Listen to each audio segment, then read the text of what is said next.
Welcome into Command Center Camp coverage, sponsored by Ortho Virginia, official orthopedic and sports medicine partner of the Washington Commanders. Commanders family, we are bringing you a live look at it out at Ortho Virginia Training Facility out in Ashburn, Virginia, where practice is just getting underway. We've got the fans in the stands, which means you know it's going to be a good day.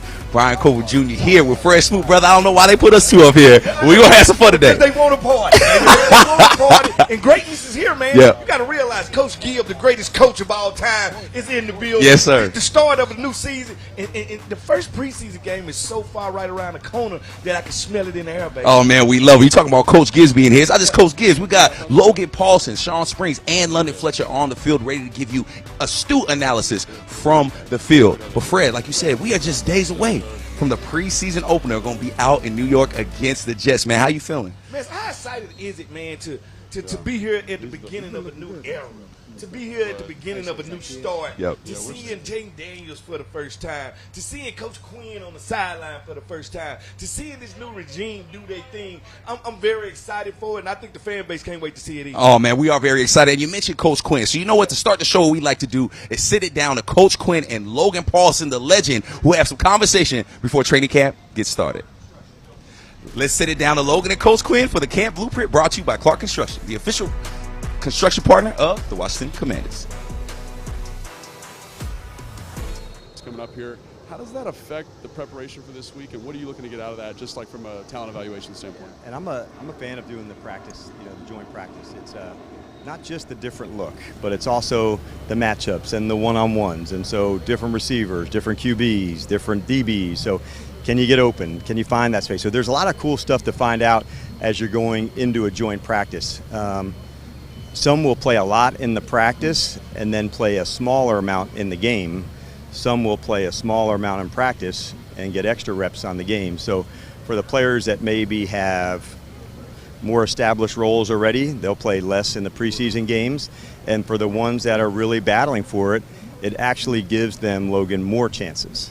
I'm sure you've been on some teams where it's like just at the end, only in the fourth quarter. So I want to see on some of these guys, over the 3 games, maybe give me 6 or 7 quarters. Now I have a sense between a couple quarters in the game 1, 2, and into 3. Now you can have a real sense on somebody to see what they can do. Yeah, I think that's great because as a guy that's trying to make it, you need those reps, right, to kind of show the rest of the NFL what's going on. Exactly, whether it's here or elsewhere, like, hey, man, this is going to be that chance to do it. So I think there's some win-win with that if you can spread it out, over X amount of quarters, and there'll be some guys that always surprise you, man. They're ready, they've done it, they've put the work in, and for whatever reason the ball didn't go their way at practice, or they didn't make that interception or the sack because you're not near the QB, and so okay, let it rip, this is that time. That's exactly right. And is there anything you see from the coordinators in joint practice? I know I've been on teams where they've shown a little bit more in that joint practice, trying stuff out. Is that part of the process too? Because you can't show anything in the preseason because it's on TV. Yeah, it will be that, and it's also the byproduct of in the game, I don't necessarily want to scheme too much. Right. Play man-to-man, play zone, and just see who can execute at it. And because it's also there's an evaluation for that. So in practice, hey man, let it rip. If you want to try something, scheme, that's a good idea. Both coordinators to go. In game, think about the evaluation of the player and say, all right, how can we attack and see how this guy can respond? And we saw a little bit of talk about on the team side, kickoff and kickoff return. So I'm looking forward to seeing that both at practice and at the game. So, Coach, thanks so much. Good luck today. Yeah, thank you. Always great to hear from Coach and Logan Paulson. And Fred, we got some stuff fresh off the press. The unofficial depth chart. Yes, Coach Quinn has been a little busy. Unofficial. We got to make sure it's an unofficial depth chart here, right? All right. But it's beautiful to see because off the rip, you go and look at who's that number 1 quarterback right now, and it is no other than Jaden Daniels. Surprised? No, I'm not. Guess what? I love what Coach Newton is. He's going to work for it. Yes. And if they make the quarterback work for it, not me as a corner, I know I got to work for it. The defensive end got to work for it. The offensive line got to work for it. So they didn't just give him this job. He earned this job. So, when I first looked at it, the first thing I wanted to see was where was number 5 on his thing. I think that's what we all want to see. You talk about earned it. That's what Coach Quinn said. He just had a press conference, and he said you're going to see a lot of rookies starting, but they earned it. They weren't given this. These rookies earned it. So let's go to the defensive side. You talked about those defensive backs. You see Mike Sanders still getting the nod, looking like he's going to be that nickel corner with Benjamin St. Juste and new free agent Michael Davis. Man, that is a lot of size on that outside. That's a lot of length. Yes. Right there. That's a lot of length. And Mike Sanders still, he's been one of those guys. He's been jumping off the page at practice since he's been here. Yeah. And he's one of those guys. He's so cerebral. That's what you get from a guy from Michigan. That's what you get from a guy that used to be captain. That's what you get from a guy that understands football. And he plays football. Well, he plays the cornerback position like an XY receiver because he is a XY receiver. And what I'm hearing from the coaches is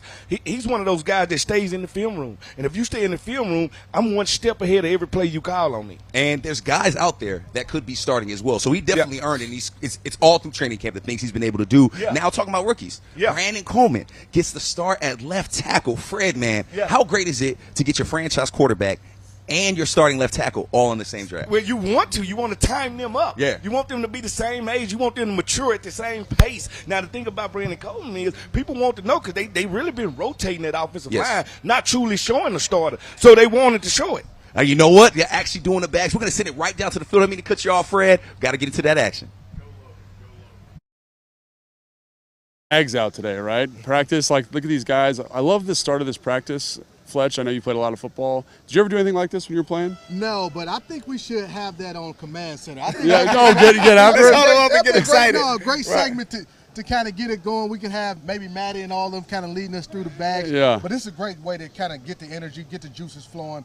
I want to do this one day. Could you still do it, you think? I really want to jump right in between. I can do the bags. That'd be the end of my practice. That's all I would do is the bags. I'm going to have to warm up before I do that. Get a nice long warm-up and then get the warm-up going. Yeah, the whole thing, right? Yeah, we used to do this in Atlanta, man. It really kind of does a good job of getting you kind of like up. You know what I'm saying? And I think there's something so valuable about that because, again, this is the dog days of camp. Talk about that a little bit. Like, we've all been there. Just practice 9 and just how the body's feeling at this point. We see guys kind of walking with some heavy feet. Like, you got to kind of find those little edges to get you through. Yeah, and you do. You need the music, you need the bags, you need the teammates, and you need your teammates to get you through and all that type of excitement gets you through because you got blisters, your legs are sore. You know, you just seen the same guy one-on-one for the last week and a half, so now it's time to, like, all right, let me energize myself through the music and everything, so that's cool. Yeah, no, you definitely, when you get in that second week of practice, the soreness definitely ramps up and the monotony of training camp. I used to always be cognizant of making sure I was the guy. If I saw my defense kind of dragging or the practice kind of dragging, making sure I'm kind of bringing up the intensity or requiring and demanding us to play at a certain level, a certain intensity, because it's so easy for you to kind of feel sorry for yourself. I'm sore. It's high. We out here in pass, and although they're not in pass right now, but you're still sore and you just kind of go through the motions. I always looked at it from this standpoint. You're either getting better or you're getting worse. Yeah, I was going to comment on that. It's like the second week or after a while, you start to say, what are the little things I can continue to work on? Last week, I was trying to shake the rust off, but now, what am I looking at? Am I controlling my eyes? Is my feet under control? Interesting. Yeah, and does it help having that joint practice looming, or does that make it worse? Like, how does that? Gets exciting. Is it change it up a little bit? Yeah. I didn't necessarily. I mean, you definitely love to go against another opponent. Right. I like when the preseason games started. Right. I wasn't a huge fan in joint practice. The only reason why, because it was going to always seem there were going to be fights. Yes. So unless you have a mature team and you're absolutely certain, and the coaches emphasize, hey, guys, we're not here to have fights and stuff like that. We want to get great work. Under Coach Gibbs, I don't remember us having joint practices. No. During my whole time in Washington, I never had joint practices, but when I was in St. Louis, we did, and also in Cleveland, we had joint practices. And it was one of those things like, man, I really don't want to go against these guys. We scrimmaged Baltimore, so we went up there, like, not necessarily. Oh, yeah, we did. You know what? We did. You just reminded me. Baltimore. And for me, it was always exciting because now, in the preseason, you might play man, you might not, but in practice, I get to do one-on-one, so I can at least work on my skills or try different things. And I wasn't afraid to get beat, and I can go back and correct it on tape. But it gave me a chance to kind of like maybe just try some things that I probably wouldn't have tried during the game. Did you go against the joint practice? Yeah, so we did. We had the New England Patriots. We had the Houston Texans. You were here with that brawl. Yeah, it was that brawl. And like so what I was going to say though is like you're saying, it always leads to a fight, right? It does always lead to a fight. And what I love about what Dan did, it's like, hey, we're going up for one practice. Yes. Like, let's get this one practice, let's have high intensity, let's match each other, we get an off day, then we go to the preseason game. So you kind of get the best of both worlds. And what I do love about the joint practice, I know everyone talks about this, is you get, like, your Bobby Wagners, you get your Zach Ertz, you get them reps, but then you can save him for the preseason game. You Right, get to see him exactly, against some other people, exactly. right? That's what you mentioned the one-day thing. That's what I remember we did against Baltimore. Yeah, we just went up there for a one practice. Yep. It wasn't real, physical and all Right. that. Very controlled type of atmosphere. Opportunity to go against a different opponent, things like that. But as I think about when I was in St. Louis, we scrimmaged the Rams. I mean, we scrimmaged the Indianapolis Colts. Yeah. Yep. I'm a young guy, right? Right. Covering one-on-ones, running backs versus linebackers. My first rep is against Marshall Faulk. Oh my God! Hey, listen. But I'm a young guy. Yeah. Right. You kind of there's a youthful Did he ignorance. have the rep at that point? Was he the guy? Oh He yeah, was. he's been a guy since he came in the league. Yeah. Right? No, he was the guy at San Diego State. Yeah. Go Google him. Yeah. But I he come know- out there. Come on, I know Marshall. No, I'm saying look at Yeah. his film from San Diego State. But when he comes out there, he tries to run an angle route on me, and your boy Fletch 4.38, Yeah. smooth, faster than you. But he tries an angle route on me. Oh, I sat on it, punched him in his chest. He stopped. I hit him in his chest again. Yeah. You got him? But but that's the type of mentality you got to have with the joint practice. I was just trying to make a ball club at that point. Right. But I'm really looking forward to seeing these guys against the New York Jets, especially the offensive line. I want to see them against a potent Jets defensive front, see how they kind of handle those guys. Yeah, I think so too. And Sean, we got a little defensive back drill here. Yep. I just wanted to see your thoughts. Having been a defensive back, are they just working pattern match here? There's a pattern match. There's a pattern match with a ball included. So what they're doing is the corner is up and he's reading 2-1, or he's looking at his read. Talk about what that means, 2-1. 2-1. So the corner, when you have your normal alignment, so you're lined up on number one outside. Right here we see Forbes. Yeah. And then he's looking inside. And once he realized that the quarterback is throwing the ball or the ball is a break. Like reading his footwork, He's right? reading his footwork and just breaking on it. So it's just a slow read. What they're teaching is the slow pedal. A lot of times, guys are trying to get out there fast. They're thinking every route is a deep ball. But, hey, a lot of the routes are like short and quick steps. Yeah, it's interesting just watching Sanderstill and Forbes go through that drill. Forbes is really looking at the number one receiver, and you can tell Sanderstill is kind of looking through two and feeling one. You know what I'm saying? And it allows him to be a little bit quicker and more decisive with his break, which I think is extremely important. And you're talking about a guy who got some serious footwork, and you can tell a lot about a guy just how comfortable he is in his stance and in his pedal. Sanderstill got it. He got that twitch, right? And that's something we were talking about before the show started. It's just like the unofficial depth chart came out today, right? Yep. And you get a guy like Sanderstill who's really high up there. I think he might be starting at the nickel, right? Yeah. Yep. I mean, was that something that you saw in training camp, Fletch, or you saw watching these practices, or you just kind of anticipated because he's a second-round pick? Nah, it was something where you saw him out on the grass forming between the white lines. You see he has that savviness about him. You see him making a lot of plays. Obviously, he had the great tape in college. That's why he was drafted in the second round. But he reminds me a lot of a former teammate of mine, Antoine Winfield. Exactly. Not the Winfield Jr., but his dad, Antoine Winfield. Not the biggest guy. He was only 5'9", but tough as nails. 5'8.5". Yeah, outstanding. You might even play with him. He was my college. I put me and Okay, Antoine really? in college. Yeah, Wow. so Ohio State, outstanding. You know his toughness. Yeah. Not afraid to tackle, could blitz, mix it up. Excellent in coverage. So that's kind of what Sanderstill. He's been a guy that you really want at that nickel back position because he's tough. He's physical against the run, can blitz, and he has this savviness about him that you rarely see from a young guy, especially a rookie. And then we got the same thing with that unofficial depth chart. We got Michael Davis, kind of getting that. Real, And again, this is unofficial, right? It's unofficial. There's still, everyone says, oh, like this is the depth chart, but we still have the joint practice. We still have a preseason, another joint practice and preseason for people to kind of move up and down. But what have you seen from Mike Davis? And the first thing that jumps off the chart as soon as you see this kid is his size. Yeah. Big, athletic, long corner. I mean, and when you think about with Joe Witt and Coach Quinn, they're always like these, but we talked about it before, they like these guys who have range. Yeah. And when you see Davis, I mean, his size, his movement for his size is excellent. He can start, and he's physical. I like he's physical at the line of scrimmage, so that'd be helpful, especially playing the NFC East. I know we say this is an unofficial depth chart, but it does mean a lot, and it does say something. The fact that 100%. On the first depth chart that came out, whether it's unofficial or not, you see a guy like Mike Davis, you know, out there with the corners instead of a guy like Emmanuel Forbes. And you know, Forbes, this coaching staff didn't draft him. They didn't draft him. They signed Davis as a free agent from San Diego. He's been a starter in this league.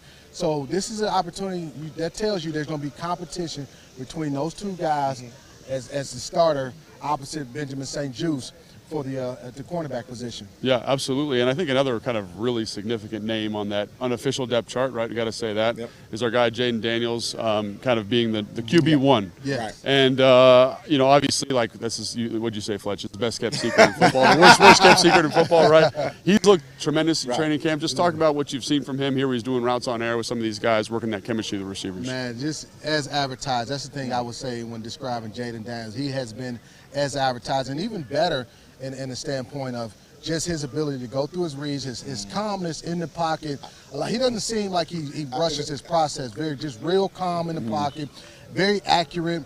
He's shown and done everything to deserve to be the unofficial starter. There we go. There we go. The calmness word is poise. When you think of Jaden Daniels, he looks poised, and that's something that you see usually when a guy has a season 2 under his belt, and sometimes for a quarterback, it may take several seasons for him to be poised. This guy's come in already like a veteran, and you know that's so striking to me is everyone talks about his athletic ability, his ability to run, but his accuracy. To your point, has been surprising how well he throws intermediate. I knew he could throw the deep ball. Seeing him on tape at LSU, he could throw the deep ball, but his intermediate passes have been great. Logan, what have you seen from Jaden that kind of when you see him on the unofficial depth chart as a starter? I mean, it's something that I think we all kind of anticipated because you mentioned the poise, but I think from a technical standpoint, you see the footwork, you see the lightning quick kind of base he's always able to keep. The release is great, and then you see the arm talent. And everyone says, oh, that's how far he can throw the ball. To me, it's how you layer throws, and you kind of alluded to that, right? It's like, hey, I've got my chip and wedge, I've got my 9-iron, I got my driver, and he can just access those effortlessly. And I think the other thing is because of the film study that he's put in, you know, getting here at 5:30 in the morning, going through this stuff, you see his relationship and understanding with the receivers, but also with the concept, understanding that this is where the space is supposed to be created versus these coverage, and that's big stuff. Now, he's got a lot of stuff to do and a lot of growing to do, and we're excited to continue to watch him. But we're going to be here giving you more live stuff from practice as we go. But, Brian, back to you.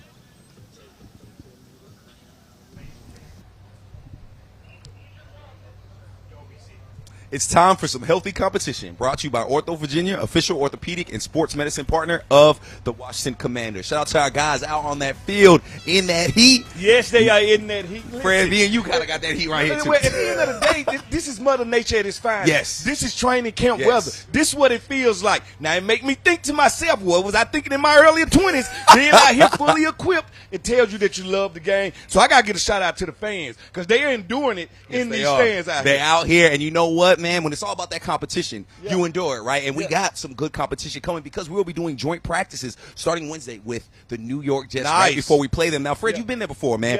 How beneficial is it to go out, do a joint practice, and play against guys that you haven't seen before? Because they've been hitting each other all day. Well, here's the thing about it, BC. They actually show us more at the practice than they do in a preseason game. Right. In a preseason game, they're not trying to reveal what they're trying to do. But in this private session right here, they're going to open up the playbook. They're going to challenge people. If I got a tackle that I need to see how he grades against a top pass rusher, I get that from the other team. If I want to see what Terry McLaurin looks like against Sauce Gardner, I get to see that with the Jets. So at the end of the day, you get more from a private practice than you do a preseason game. I know that sounds crazy, but you just get a lot more if you're the coaching staff. With that in mind, do you hold anything back? Knowing that, you know, okay, guys are looking at this is the first film people are going to be seeing of us. Do you hold anything back when you know the regular season's right around the corner? Oh, well, you don't at the practices. You do in the game. But at the practices, that's only for the Jets and that's only for the Commanders to see. You don't have to hold anything back. I can let Jalen Daniels loose. I can do certain things that I wouldn't do in the game. Like, think about it. When we play preseason game, we're basically going to play cover 1, cover 3, and cover 2. All right?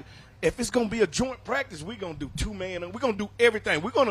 My defensive coordinator is going to legitimately try to stop your offensive coordinator. It won't be the faux action that I get from a preseason. And you talk about that star power on the defensive end. Well, the Jets got some star power on that offensive end. We're going to have Aaron Rodgers back. How important is that for this new-look defensive line to go against a guy like Aaron Rodgers who knows how to do all these checks, who knows how to call all these audibles at the line? How good of a test is that early? Well, you just said it. The checks at the line, the seeing the defense. Can they hide the coverages? Can they move at the same time? Like they say, a great defense, you're going to hear that defense before you see that defense. So how are they going to talk while he's changing that defense? That's why I love London Fletcher. He would literally literally go call for call with a Peyton Manning. When he changed it, London changed it. When he changed it, he going to change it back. So I want to see that battle in itself, and we call that mental warfare. Yes. Most people think the game is all physicality. It's not. It's a lot of mental warfare going on. And Aaron Rodgers, he's going to be a guy that's going to challenge you. Don't forget, he got Wilson out there. He got Bryce Hall in the back of their back. They got players over there. And you talk about those challenges. It is still a competition. Yes, we have the unofficial depth chart, but nothing is promised just yet.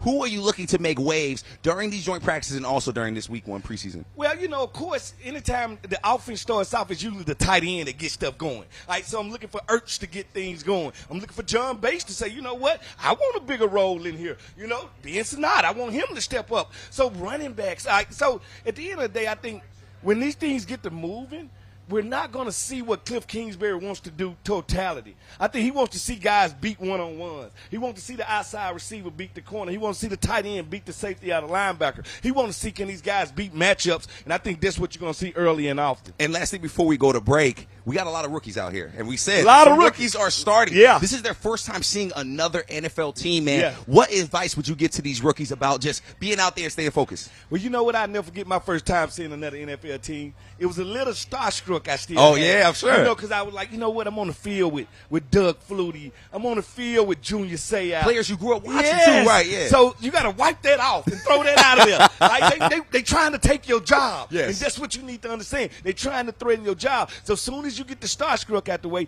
now it's all the business. And what they really want to prove, BC, is they belong. Yes. Like they want to prove that I belong with the rest of these pros, and there's no way to get that done than on the field showing them that I am one of you guys. Fred, exciting times. Cannot wait for week 1 of preseason. Now, we got to go to break. But before we go to break, it's time to make your power move, brought to you by Bank of America, official bank of the Washington Commanders. You know what, actually, I heard Logan's still ready to take another hit. So before we do that, let's send it down to my boy on the field.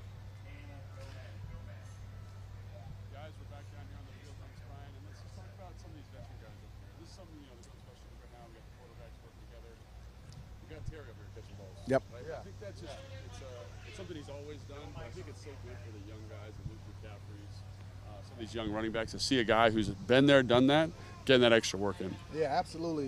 You don't see a lot of wasted reps. If you're not in these drills, you see Terry over here catching balls. You see Austin Leck over here working on his routes. As a running back, line up as a wide receiver. Yeah. All the things that he's going to be able to utilize his skill set, but it's another opportunity to continue to work on your craft. Yeah. Terry's caught thousands and thousands of balls, but you still see him continue to catch balls. How about Zach Ertz? Yeah. The veteran he is, getting off the ball. Yeah, right. He's behind. He was behind Terry, but you're absolutely right, man. And a lot of times, that's what happens. You stand around and you watch practice. But these guys aren't wasting any time, and they're just executing on just little things. And everyone talks about the culture, you know what I'm saying? And I think it's so much easier to build that culture when you bring in the right kind of free agents, guys that are going to put that work in, that are going to set a good example. All right, that's it. Brian, back to you.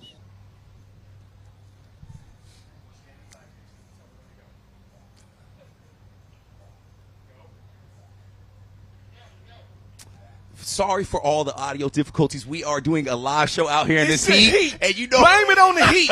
We're melting. Our equipment's melting. Everything's happening right now. It's going to be okay. We'll be all right. We will be all right. Speaking of being all right, Jon Newton, not a guy we've been able to talk about enough, but it's somebody we're actually going to hopefully be able to see week 1, man. How excited are you to see a guy like Jon Newton, especially since he's been able to learn from J.A. and Daron Payne? Well, I'm excited to see where he's at. He's one of those guys, when you watch him on film, especially at Illinois, he was almost unstoppable. Now I want to see what he's going to learn from the old heads, from the big dogs in there. And then you got to realize, with that 3-man rotation right there, that's non-stop. Yes. It reminds me of when it was me, Sean Springs, D'Angelo Hall, and Carlos Rogers. Like, a lot of talent. We didn't even play safeties at the time. They just throw the corners on the field. So sometimes when you overloaded at a position like that, you got to find ways to get these guys on the field at the same time. So I'm eager to see what they do with him, and I'm eager to see his development. And talk about these positions with overload. Yeah. Receiver, man. Me and you both looked at Zacchaeus right there. Yeah. That number 3 receiver spot next to Jahan and Terry. Yeah. And being very surprised. Well, not necessarily surprised because number 14's been making plays, man. No. But you have a Luke McCaffrey. You have a Jamison Crowder. You have a lot of guys to make talent, man. How impressed are you with this wide receiver room so far? You got to realize, you didn't even bring up a De'Ami Brown. You didn't even bring up Bryson Tremaine, who's been making plays. Like you said, Luke McCaffrey. Yes. Crowder is cemented as a returner, but he got to figure out, can he get in the rotation as a wide receiver? These are great problems to have. Yes, they are. I was always told that great teams cut good players because guess what? You can only house 53, and if I got 65, 70 good players, I got to let 15 of them go. And that's just the thing it is. That's why you love to have depth. And what I look at is, when I look at Zacchaeus and I look at Luke McCaffrey and I look at Crowder, now I'm starting to look at body types. Yes, and right. to see, all right, whose body type different, and that's what makes Bryson Tremaine stick out to me. For He's sure. 6'4", he's been making plays, he's been sticking out, he's a special teams demon, and that's what you're going to make this team at. If you're like beyond the third or fourth wide receiver, you're going to make this team because of special teams. For sure. You talk about that size. I mean, you look at those first three receivers, not a lot of size there, but a lot of speed and a lot of quickness, and that's what you want to see in a Cliff Kingsbury offense. Yep. Now, size. Ben Sinnott. Yeah. Third tight end on the depth chart behind John Bates and Zach Ertz. Are you surprised by that at all? Are you happy to see the young man get some time to develop? No. I thought that was perfect. You got to realize the best overall tight end on the team is Zach Ertz. Yes. That's hands down. The best blocking tight end on the roster is John Bates. That's hands down. All right, with Ben Sinnott, you are the third guy. But also, don't forget that Ben Sinnott is the guy that actually plays a little H-back. He plays tight end. He plays fullback. So he does a little bit of what the other two don't do. So that's how he'll wiggle his way on the field and get those goal line situations. He'll wiggle his way on the field for those short yardage situations. He will be a guy that they will find a niche for because he is a jack of all trades. Yes. And that's why I think we drafted him. And you know what? That's what Dan Quinn talked about. He talked about having that versatility and having those guys that can fit everywhere. And you look at this depth chart, there is a lot of versatility here. And guys that can do multiple things. Now, it's time to make your power move. Brought to you by Bank of America, official bank of the Washington Commanders. Now, our guys will be on the sideline all training camp long, and we want you to tell us what position groups Logan and the guys should highlight each show. To vote, scan the QR code on your screen, select who you want to be featured in this Sunday show. Now, Fred, the choices are between tight end, running back, offensive line, and safety. Who would you like to talk about in Sunday's show? Let's talk about the safeties, man. Oh, yeah. Surprise. No. At the end of the day, defense wins championships, offense sells tickets. Yes, sir. All right, let's talk about the safeties, man. Well, you know what? We can't sell tickets without our amazing fans. When we come back from break, we are going to be answering some fan questions. So stick with us, Commanders family. We'll be right back.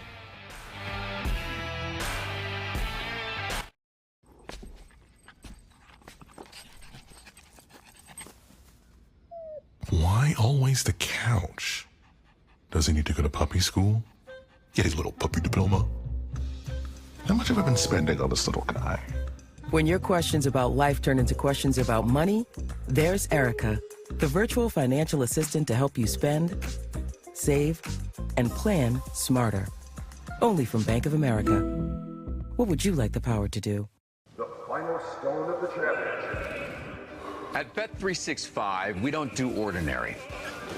Roger, this is looking good. We believe every moment in sports should be epic. Are you watching this? Is that curling? No. This morning's news, curling fever has taken over the world. So whatever the sport, whatever the moment, it's never ordinary at Bet365. What you doing? Searching. For what? My financial wellness. Stop searching. Go Northwest. I went to Northwest Federal Credit Union. Totally better than a bank. And they helped me figure out how to make my money work for me. I even got a great credit card that pays 2 times the points. But can they help me find my car keys? Stop searching. Go Northwest. Hey, grab me one too.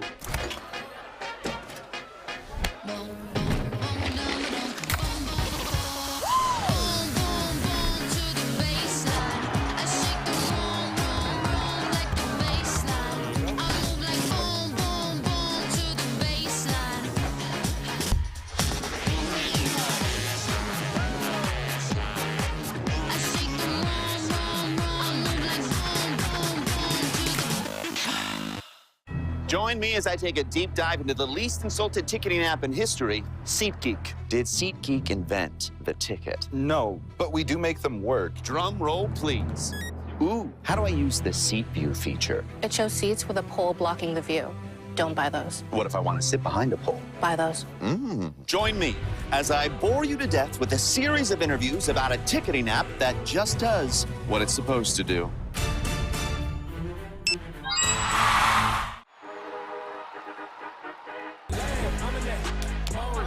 Stick to the code. I'm in my zone. Let's go. Let's go. I'm back in my bag. I'm wrecking the wins and it's making them. You've got your Sunday obsession, and we got you. Now with Verizon, get NFL Sunday Ticket from YouTube TV on us and get every out-of-market Sunday game. Plus $800 off Samsung Galaxy Z Fold 6. Only on Verizon. See you Sunday.